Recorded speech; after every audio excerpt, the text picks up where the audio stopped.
Hello everyone and welcome to the beginning of this Armistice mini-series. On the 11th hour of the 11th day of the 11th month, 1918, World War I was ended and an armistice was declared on the Western Front.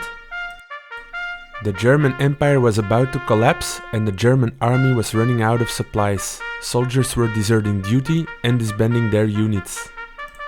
This allowed the French to demand for Germany's unconditional surrender to end the war. In remembrance of one of the darkest pages in human history and in the honor of all who suffered, I present to you the Armistice special mini-series. During this mini-series I will take you on a journey through the history of World War I, using Battlefield 1, one of my favorite games, as an aid to visualize the horror. Subscribe to my channel if you like the format, so you won't miss out on future episodes in the coming weeks.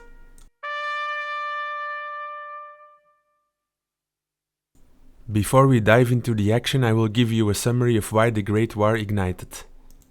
On the 28th of June 1914, tension between the great powers reached a breaking point when Archduke Franz Ferdinand, heir to the Austro-Hungarian throne, was assassinated by a Bosnian Serb. Austria-Hungary held Serbia responsible and declared war.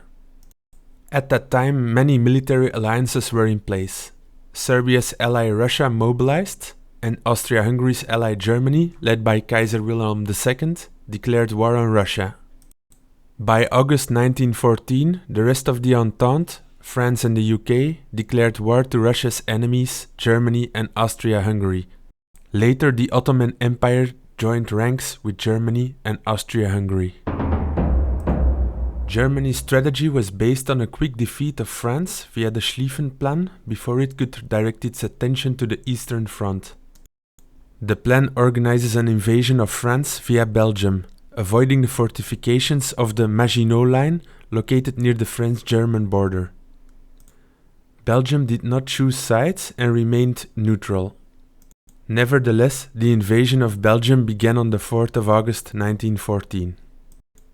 In the beginning, the Belgians offered fierce resistance in the Ardennes forest, but the overwhelming German force quickly conquered Belgium's major cities. A couple of months later, the Germans occupied 95% of the Belgian territory. The Belgian army had retreated over the Yser River in the farmost west corner near the French border. There, a couple of very bloody battles were fought around Ypres, Dixmude and Passendaele. As a last resort, the Belgians opened sluice gates and flooded parts of the plains, which stopped the German race to the sea. With Belgium nearly defeated, the Germans advanced into France. During the First Battle of the Marne, the Germans were chasing down retreating French and British forces into France. At the Marne River, their advance was halted, starting the stalemate of trench warfare on the Western Front. In the meanwhile, Russia, under Tsar Nicholas II, had attacked the Eastern Front in Galicia and East Prussia. In August 1914, the Germans had a major victory over Russia at the Battle of Tannenberg. The Russian commanding general Samsonov committed suicide after his armies were completely destroyed and many Russian soldiers became prisoners of war. By the end of 1914, Germany was under attack on both the Eastern and the Western Front. Italy, meanwhile, was also preparing to join the war.